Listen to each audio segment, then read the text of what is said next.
Hi, and welcome back to the Pleasing God podcast, a show focused on helping Christians to think biblically, engage practically, and live faithfully for the glory of God. I'm your host, Jonathan Soul, and with me on today's episode is... Caitlin Soul.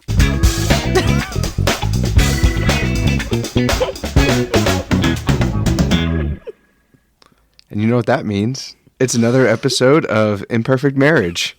You're such a dweeb. What do you want to talk about?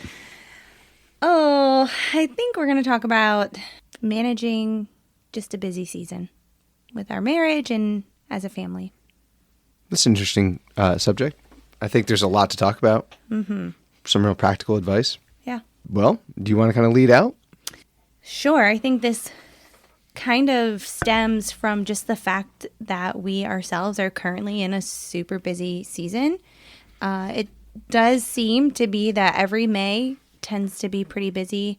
And so just our schedules are full. I was actually just looking at the calendar downstairs, and I'm pretty sure there's just a few days of this whole month of May that we don't have anything going on. So just thought it would be good for us to kind of talk through what we do during busy seasons, how we connect as a couple, how we make time for family, when we have a lot of other outside external, whether ministries, activities, school, whatever it may be, kind of swirling around us. All good things, but all things that are necessary to get done and plan out. So yeah, that's great and so true. May, the calendar is just super full. Yeah.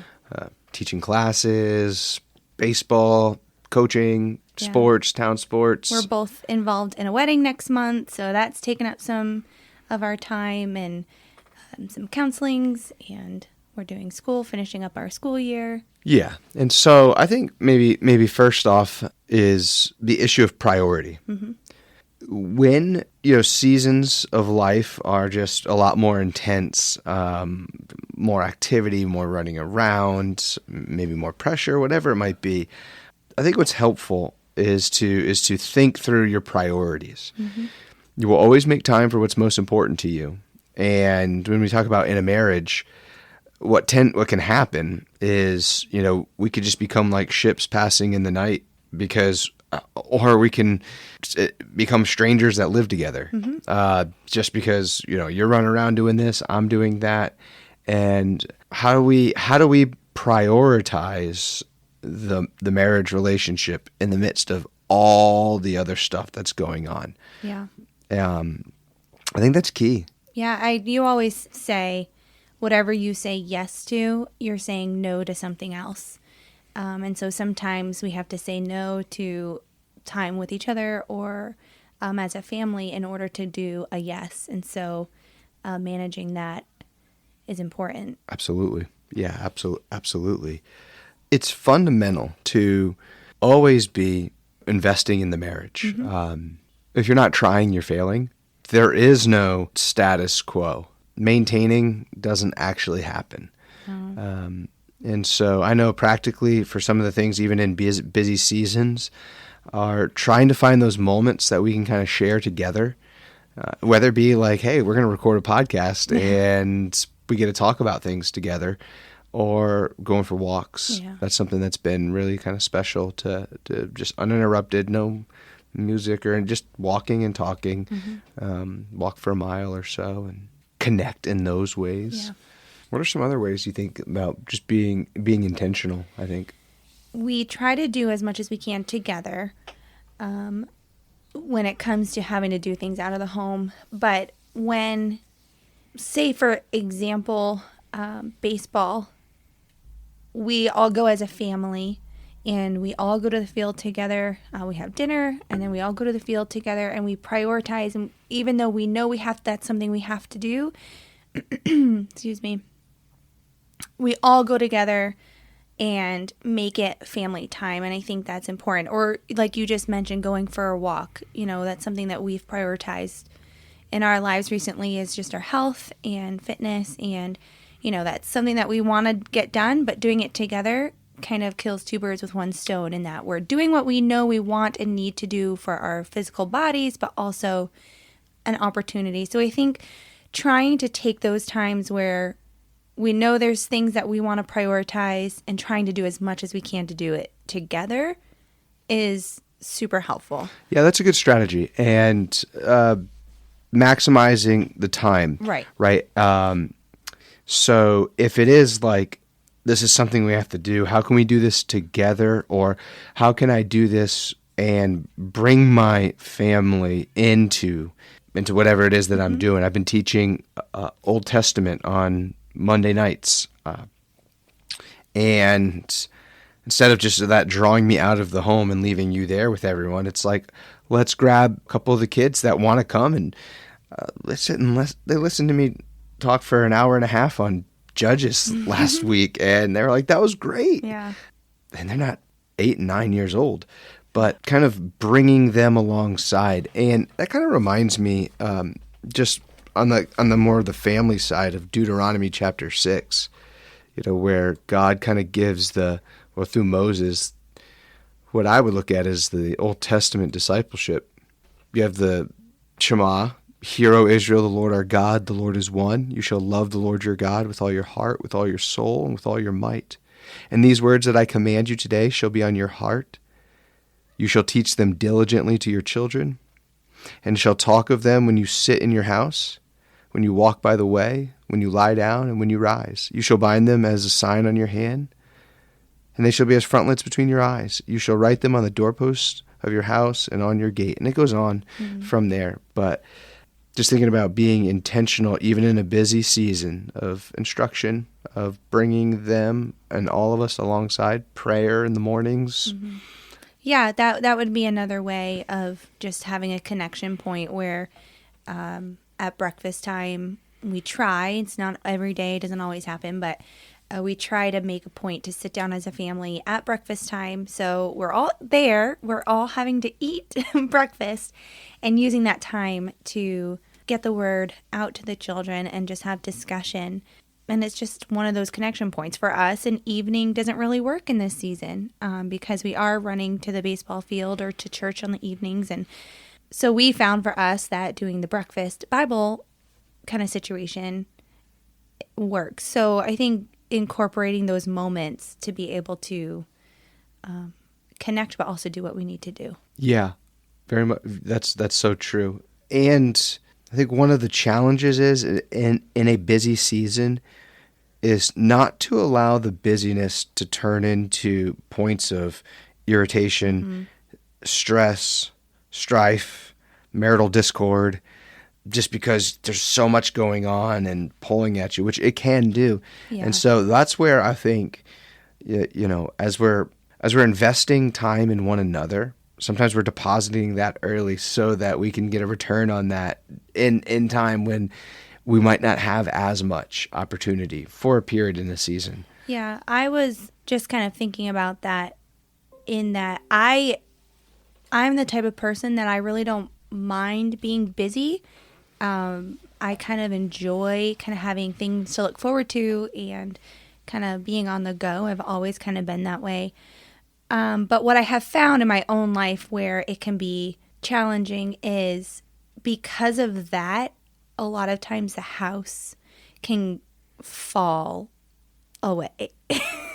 Laundry starts piling up, dishes can pile up, sweeping needs to be done. And it kind of all builds up. And then I start to feel very overwhelmed and anxious. And then that turns into maybe outbursts of anger or frustration or irritability, impatience, because I'm also the type that a cluttered house gives me a cluttered mind. And so, but I was just thinking about this because this morning you and I were talking about our day, what we all had going on. We had a couple appointments to go to and things we wanted to get done. And I said, well, I would like to get these things done, but the house is a priority to me today to get. And you were just like, yep, okay, we're going to get this done. And so I think just having those moments of like, this is what's going on. These are the expectations of the home and kind of tag teaming what we can get done too. I just really appreciated that this morning. and I figured I'd just tell you now while we're talking about Thank it, you. that it was kind of like we both not. Right. Was that your little like pat on the back? I was looking for the applause. Oh. I hit the wrong button. Yeah, so I think just having those moments of kind of running through clear communication. This was an expectation for me. In order to get some of these things done, I needed to have the house, tidied or whatever. And you really helped manage and help delegate to the children. And it made the day so far smoother, knowing that we had tackled some of those things as a family. Okay, so first thing we were talking about is priorities. Think through those. If as you're listening and you're like, hey, I can relate. I'm in a busy season of life. I've got something going on every day. Mm-hmm. Start out and prioritize the things that matter. Mm-hmm. And as you get lower on the list, those things that are on the list, if they get done, they get done. Mm-hmm. If they don't, then they move them to the next. And after a few days, maybe they get higher on the list. But if relationships and investment in people are not high on your list, as a married person or as someone who's, looking to get married or if a family, you need to evaluate. You need to evaluate your priorities. Because if you're saying yes to a lot of things that don't really matter and you are creating busyness at the expense of your relationships, you're failing in everywhere. Yeah, it's definitely okay to say no. It's healthy to say no. It's important to say no when you can. I know there are times you just can't, and that's okay. But even today, this morning, I got an opportunity to do something for later in the week, and I automatically declined it. I knew in my capacity, it just wasn't going to fit into what I was going to be able to handle. And I think just being aware of your own capacity, your family's capacity, husband's capacity, your wife's capacity is just super helpful to just have that understanding. And to be able to say no and be humble enough to say, I can't fit that into what is important to me right now. Mm-hmm. Maybe it's not like a humility. Maybe it's more of just a self-awareness. Yes, it's a self-awareness. There are some people that their tendency is to overextend themselves. Yeah. And then there are other people that their tendency is to never really do anything. Right. And so it's, the hard part for them is to say yes. Mm-hmm. And so keeping that in mind, which one are you? Does yes come easier or does no come easier? Mm-hmm. And work on the one that's harder for you.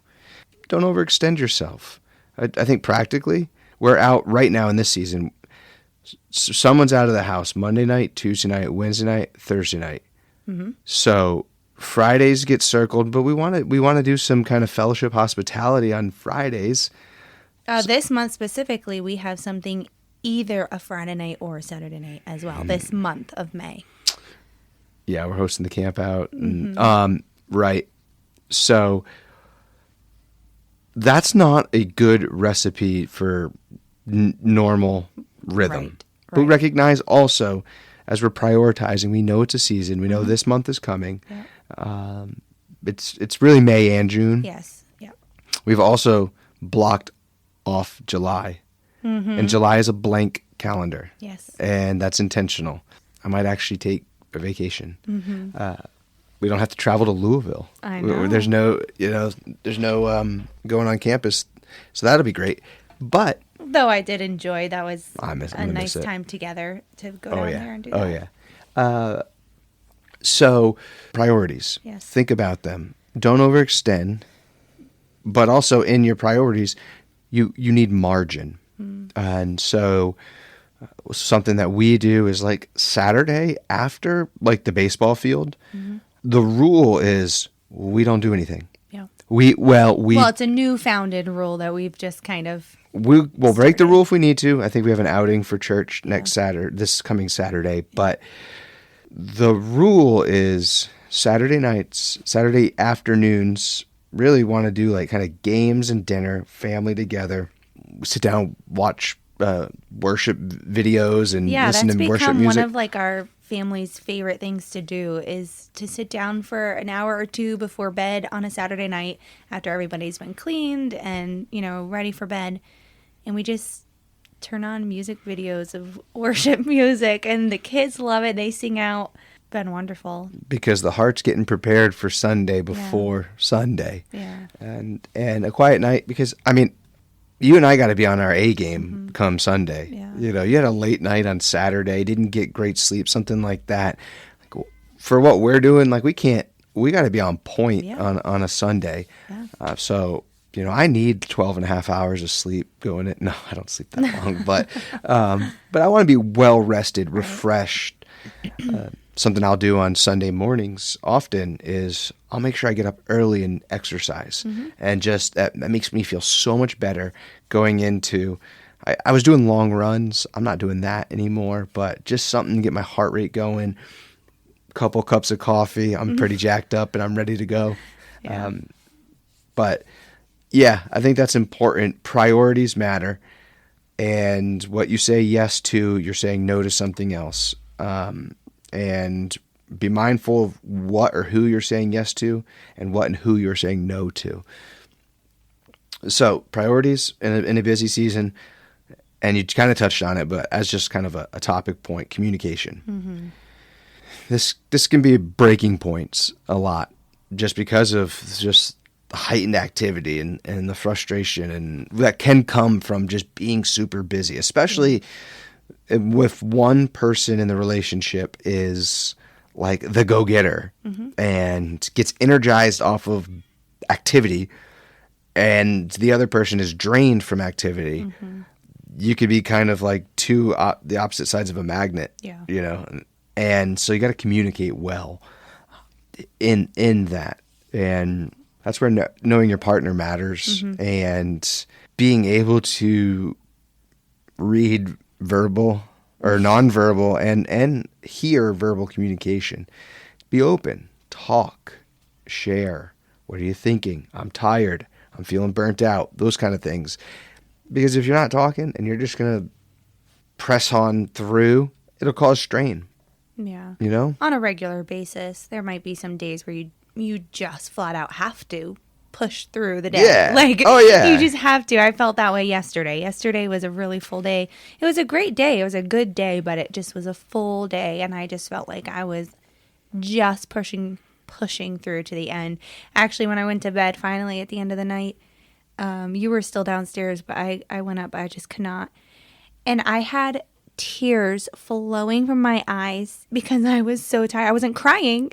My eyes were so tearful because I was so tired. And so there are days that you're just going to have to push through. But yeah, on a regular basis, you're going to burn out. And then nobody's going to be effective. You're not going to be effective in what you need to get done and accomplished. And communication will lag. And it just is a recipe for disaster. One thing I think you do well is you write out the kind of the schedule in a very visible place on a whiteboard that, you know, I walk by, I look at it often.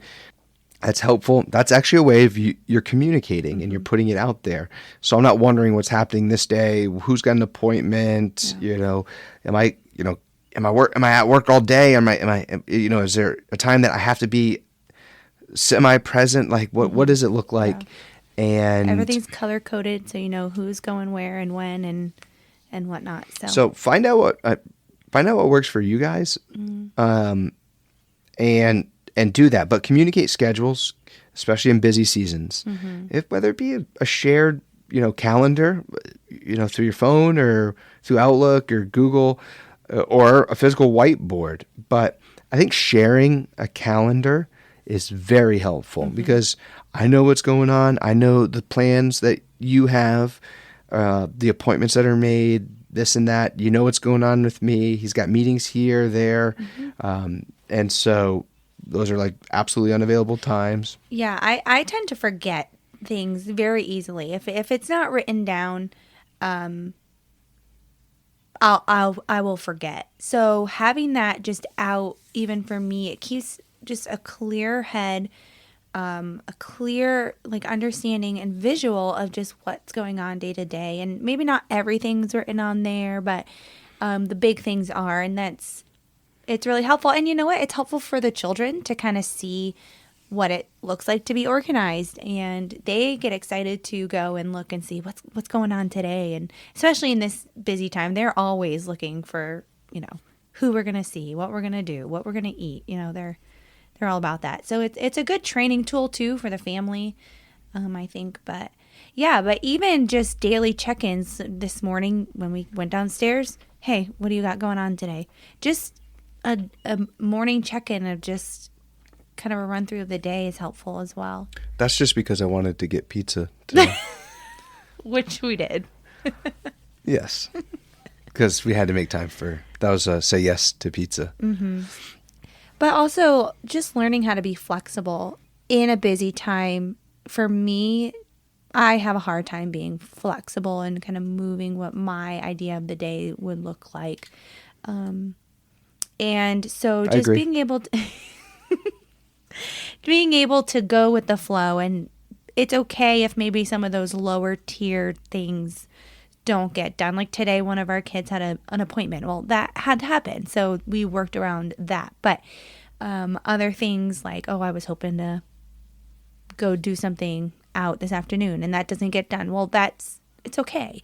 As long as the responsibilities of the home and the family are getting done, to be able to be flexible in that is also really helpful. Yeah. Flexing schedule when necessary, like distinguishing between responsibilities, needs, must-dos, should do, want to do. Mm-hmm. Yeah. And could maybe possibly do if I have enough time. Yeah, right. I definitely have a lot of those on my schedule most days. Like I've really have wanted to organize our game closet for a really long time, and that's always on the, well, maybe if I can maybe sort of work it into my day today, it'll get done. You want to do it tonight? It would be nice. It really needs to get done. Yeah, it does. I don't know if I have time for that though. Okay. All right. So priorities in a busy season, communication in a busy season. Anything else? Yeah, I would just say that obviously we can make plans, and we need to make plans. It's helpful for us, and it's important, and it's necessary, but also just understanding that God is in control and He is sovereign, and ultimately it's not about the plans that we make. It's about what His will is for our lives, and making sure that we're not neglecting the most important thing, which is obviously our walks with the Lord, and which I know in a busy time, a busy season, especially for me, with juggling all the outside of the home things, inside of the home things, personal, health and fitness, and, school and all that. It's easy to just kind of bypass the things that the Lord would have me to do. Prayer, scripture reading, meditating on His Word. I have found for me, getting up early in the morning and going out for a walk on my own, or a run or whatever it is, that's my time. I might not be sitting with open Bible, but I'm meditating on the Word. I'm praying, talking to God about what the day ahead it looks like, what yesterday looked like, maybe repenting of sins if needed, listening to worship music, really centering my morning on the things of the Lord has really been helpful. And that doesn't make it a perfect day, but it does kind of start my day how I would like it to, and how I know would please the Lord. And so definitely would say that navigating busy schedules, don't neglect first love. Yeah, 100%. Same with me. Mornings, usually it's usually once I've kind of had a cup of coffee and start to get settled in, spending that time with the Lord in His Word, thinking through the day, thinking through just all the similar stuff. It's helpful. Yeah. That's something, that gets to priorities. That's our priority, and our communication and communion with God. And, oh man, let that go. And all of the busyness just starts to drag. Also, I would think of, you made me think of the word of not to compartmentalize our lives. Like, okay, I'm doing baseball, I'm doing midweek study at church, I'm doing, and like all of these silos, but seeing that everything that we're doing is because we're disciples of Jesus Christ, right? So why do we go to the baseball field? Well, yeah, we have our kids in town sports, but we're representatives of Jesus. Yeah, for sure. And I think it's a great opportunity Yeah. to be a faithful witness in the community. Because, I mean, as a pastor, I'm surrounded by my church community. I need to get outside the walls. Yeah. And so just seeing that all of life is to be followers of Jesus, and bringing everything that we're doing, especially in the busyness, under that umbrella, so that hopefully, in times of maybe you could see where frustration might rise, we could put that to death. We can recognize and say, hey, these emotions need to be sanctified because I'm doing this because I'm a follower of Christ, or how can I be a faithful follower of Christ in doing this, whatever that thing might be. So I think that's super important. Don't neglect the most important thing just at the expense of doing stuff. Our most important relationship is our relationship with Christ, because from that flows all healthy relationships. I don't know people that have a healthy relationship with Jesus and all their other relationships are terrible. Yeah. I don't know if that's even possible. I don't think so. So I think that's important. Well, in our busy lives, we were able to carve out some time to sit and talk, which is good, and to record. And I hope it's encouraging, especially you that are in the grind right now. It's real, and we understand. Yeah. And find your encouragement. Lean on your spouse. Find your encouragement in the Word, and make sure that when busy seasons come, they are just a season. You don't want to spend your life just running every day. It's not healthy. Prioritize, communicate. Don't overly compartmentalize, and stay organized. Because the more organized you are in the midst of just a challenging and a busy stretch, the smoother it'll feel. If you're scattered and you're trying to just figure it all out, it's chaos. If you think it makes sense in my head, take it out of your head. Put it, as Kate, you said, just put it on the board. Make it seen, make it known, and hopefully those will be helpful ways to navigate busy seasons. Okay, well, before we go, we were doing something a while ago where you would ask me a question that I have no idea is coming, and I would answer and then ask you a question where you had no idea which was coming. So, you want to go first? Sure. I was actually just thinking about this as you were kind of wrapping up.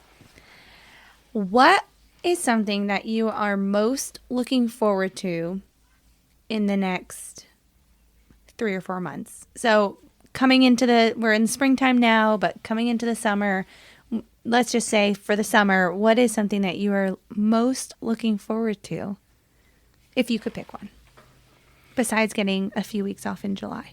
Ooh, that's kind of where I was gonna go. Oh, sorry.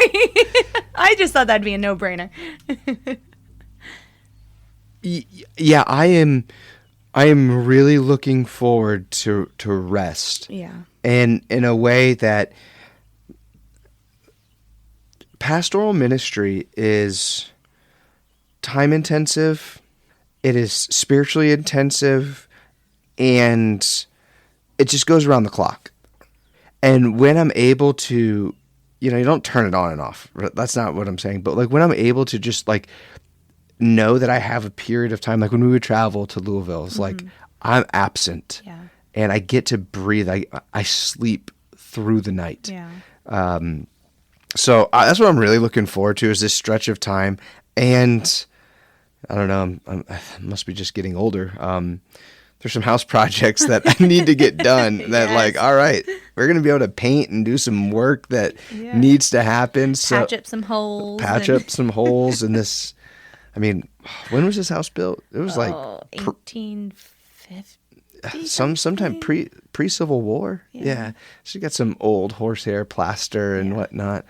No, just looking forward to that time of relaxing my mind. But Also, I've really been working hard on writing and looking forward to publishing my first book. Yay! So in the next month or so, I hopefully am going to finish this up. And so that'll be really exciting, is to get that published, and hopefully it'll be a blessing to some people. So I am looking forward to that. That's a side project that in the busyness of life I decided to write a book. But that's been really a blessing, actually spending the time. I'll talk about it more maybe on a different episode when I get closer to the Release date? Finish line, I guess. Yeah, because right now, what am I, 45 pages into it, so I still got another 100 to go. Yeah. If you could describe one of your greatest summertime memories, what would it be? Since we've been married. Oh, since we've been married. A specific memory or a experience? General. Okay, well, I guess I'll answer it as like a generalized. One of my favorite things to do every summer is going on family walks in the evenings after dinner. Oh, that's cool. We always do just like a little 1 mile loop. Kids will ride all sorts of whatever it is that they're riding, and you and I get to walk and talk. They get to have a blast running around and sometimes seeing neighborhood friends and whatnot. So, do you remember how frustrating those walks were a couple of years ago? Yeah. We had one or two in particular that would just like have a meltdown halfway through. It's true. And we said, wait, next year it's going to be better. Yeah. They've been pretty good this year. This year's been good. But if I had to pinpoint like a one-time thing that we've done in a summer that just was a good memory is, I guess it wasn't technically summer, but when we went to Charleston, that was after 2018. after your graduation at Liberty. Yeah. We parted ways, so your parents brought the kids back up home, and we Shrimp went down. and grits. Let's go. And though it was May, I mean, it felt like summer down there at that point, and that was probably one of my favorite experiences that we've done in a summertime. Cool. Thanks for joining me. Glad to be here. I want to thank you for listening to the Pleasing God podcast. If you have any questions, I would love to hear from you. You can reach out at questions@pleasinggodpodcast.org. And remember, 1 Thessalonians 4:3, this is the will of God, your sanctification.